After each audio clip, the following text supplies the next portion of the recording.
Akkam jirtu nagaa keessanii jiruuf jireenyi badhaadhaa ani nagaa kooti galata waaqayyoo haa ta'u Dibooraadha baga nagaadhaan gara Kemo Tube chaanaalii dhuftan isiniin jecha namooti na duukaa turtan yaada keessan naaf irraa turtan ulfaadha galatoomaan isiniin jechuu barbaada akkasumallee namoonni chaanaalii kanaaf haaraa taatan baga nagaadhaan dhuftan Kemo Tube chaanaaliini chaanaalii Afan Oromo barsiisuudha jechuudha Afan Oromo Afan Amaariffaan Afan Oromo Afan Ingiliffaan akkasumallee Afan Oromootiin viidiyoolee hojjetaman hedduu ni argattu jechuudha Kemo Tube chaanaalii jalatti baga nagaadhaan dhuftanii chaanaalii kana subscribe gochuudhaan akkasumallee viidiyoon yeroo yerootti gadhiisu akka isin bira ga'uuf mallattoo bilbilaa kan qabdu kana tuqaa viidiyoo kana yoo jaallattan like godhaa akkasumallee hiriyoota keessaniif share gochuu hin dagatinaa har'ammoo kan nuti walii wajjiniin ilaallu Afaan Oromoo fi Afaan Ingiliffaatiin akkamitti of beeksisuu akka dandeenyu walii wajjiniin ilaalla jechuudha. Na waliin turtii gaarii.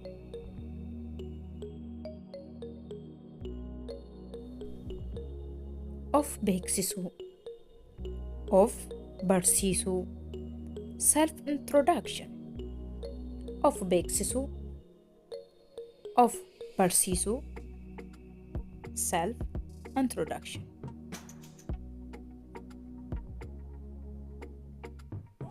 Ashama. Hello. Ashama. Hello.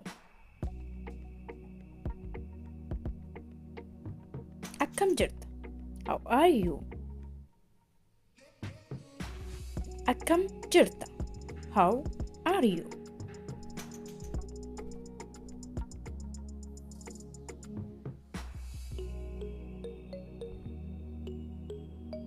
Maqaan koo Boontuudha. My name is Boontu. Maqaan koo Boontuudha. My name is Boontu. Maqaan koo Boontuudha. My name is Boontu.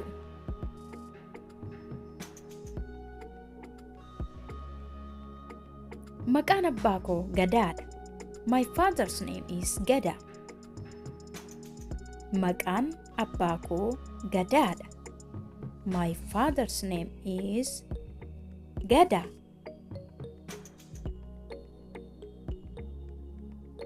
Maqaan abbaa koo Gadaadha.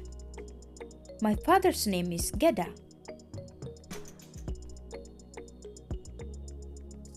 Maqaan haadha koo Toltuudha. My mother's name is Toltu. Maqaan haadha koo Toltuudha. My mother's name is Toltu. Maqaan haadha koo Toltuudha. My mother's name is Toltu. Ani obboleettii lamaa fi obboleessa tokkon qaba. I have 2 sisters and 1 brother. Ani obboleettii lamaa fi obboleessa tokko qaba. I have 2 sisters and 1 brother. Ani obboleettii lamaa fi obboleessa tokkon qaba. I have 2 sisters and 1 brother. Maatii koo keessa namoota 7tu jira. There are 7 people in my family. Maatii koo keessa namoota 7tu jira. There are 7 people in my family.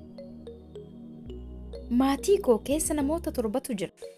There are 7 people in my family. Umuriin koo 25dha. Waggaan koo 25dha. I am 25 years old. Umuriin koo 25dha. Waggaan koo 25dha. I am 25 years old.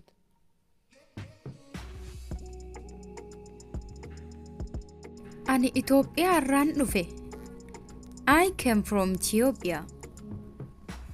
Ani Itoophiyaa irraan dhufe. I came from Ethiopia. Ani Itoophiyaa irraan dhufe. I came from Ethiopia. Guyyaan dhaloota koo eebila keessadha. My birthday is in April. Guyyaan dhaloota koo eebila keessadha. My birthday is in April. Guyyaan dhaloota koo eebila keessadha. My birthday is in April. Ani Itoophiyaattan dhaladhe. I was born in Ethiopia. Ani Itoophiyaattan dhaladhe. I was born in Ethiopia. Ani Itoophiyaattan dhaladhe. I was born in Ethiopia.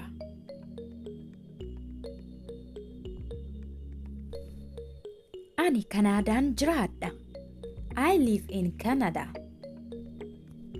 Ani Kanaadaan jiraadha. I live in Canada. Ani Kanaadaan jiraadha. I live in Canada.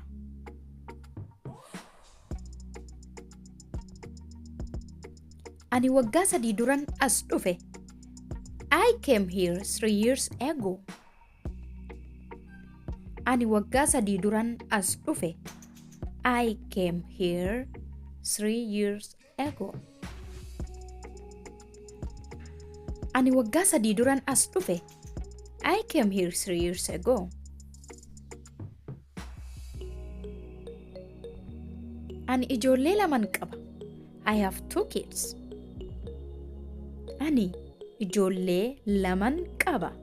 I have 2 kids. Ani ijoollee 2 qaba. I have 2 kids.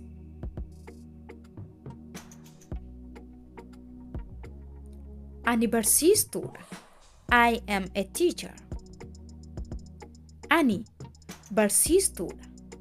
I am a teacher. Ani barsiistuudha. I am a teacher. Ani mana barumsaa sadarkaa tokkoffaan barsiisa. I teach at an elementary school. Ani mana barumsaa sadarkaa tokkoffaan barsiisa. I teach at an elementary school. Ani mana barumsaa sadarkaa tokkoffaan barsiisa. I teach at an elementary school.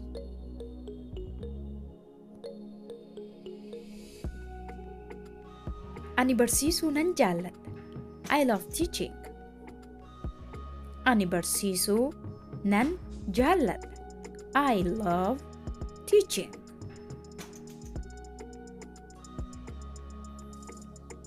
Ani barsiisuu nan jaalladha. I love teaching.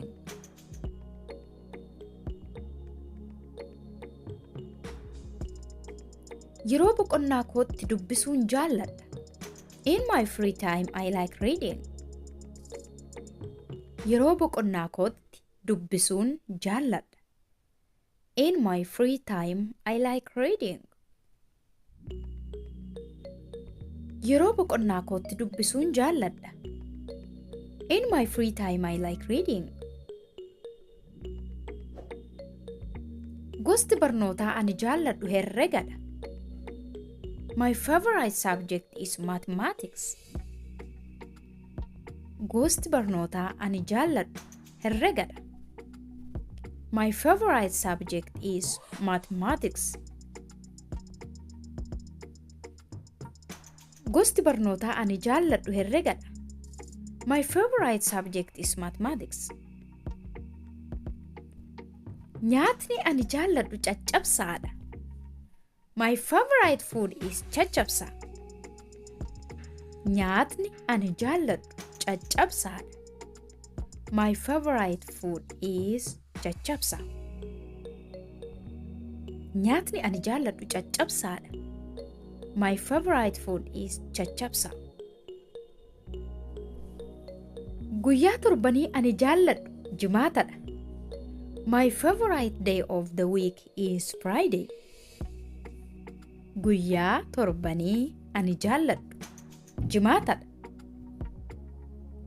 My favorite day of the week is Friday. Guyyaa torbanii ani jaalladhu jimaatadha. My favorite day of the week is Friday.